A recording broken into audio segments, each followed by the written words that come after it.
ಈ ಹೆಡ್ಲೈನ್ಸ್ನ ಪ್ರಾಯೋಜಕರು NBC bearings ದೀರ್ಘಾವಧಿ ಸ್ಪರ್ಧೆಗಾಗಿ ಸುದೀರ್ಘವಾಗಿ. ಹೊತ್ತಿನ ಹೆಡ್ಲೈನ್ಸ್ ಏನಿದೆ ಮೊದಲಿಗೆ ನೋಡೋಣ. ಲೈಂಗಿಕ ದೌರ್ಜನ್ಯ ಕೇಸ್ನಲ್ಲಿ ರೇವಣ್ಣಗೆ ಜಾಮೀನು, 5 ಲಕ್ಷ ರೂಪಾಯಿ ಬಾಂಡ್, ಇಬ್ಬರ ಶೂರಿಟಿಗೆ ಆದೇಶ. ಎಸ್ಐಟಿ ಹೈಕೋರ್ಟ್ಗೆ ಅರ್ಜಿ ಸಲ್ಲಿಸುವ ಸಾಧ್ಯತೆ. ಹುಬ್ಬಳ್ಳಿಯಲ್ಲಿ ಅಂಜಲಿ ಕೊಲೆ ಕೇಸ್ ಇಂದು ಸಂಜೆ ಅಥವಾ ನಾಳೆ ಸಿಐಡಿಗೆ ಪ್ರಕರಣ ಹಸ್ತಾಂತರ, ಸಂಬಂಧಿಕರಿಗೆ ಸಾಂತ್ವನ ಹೇಳಿದ ಬಳಿಕ ಗೃಹ ಸಚಿವ ಹೇಳಿಕೆ. ಮಳೆ ಹಾನಿ ಪ್ರದೇಶಗಳಲ್ಲಿ ಡಿಸಿಎಂ ಸಿಟಿ ರೌಂಡ್ಸ್, ಯಲಹಂಕ ವ್ಯಾಪ್ತಿಯಲ್ಲಿ ಪರಿಶೀಲನೆ, ರಾಜಕಾಲುವೆ ಒತ್ತುವರಿ ತೆರವು ಮಾಡ್ತೀವಿ ಎಂದ ಡಿಕೆ.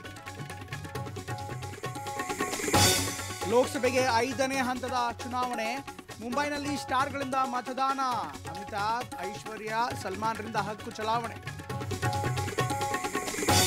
ಕೊಪ್ಪಳ ನಗರದಲ್ಲಿ ಭಾರೀ ಅಗ್ನಿ ದುರಂತ, ಬೆಂಕಿ ಅಟ್ಟಹಾಸಕ್ಕೆ ಅಂಗಡಿಗಳು ಧಗಧಗ, ಬೆಚ್ಚಿ ಬಿದ್ದ ಜನ, ಕಣ್ಣೀರು ಹಾಕಿದ ಮಾಲೀಕರು.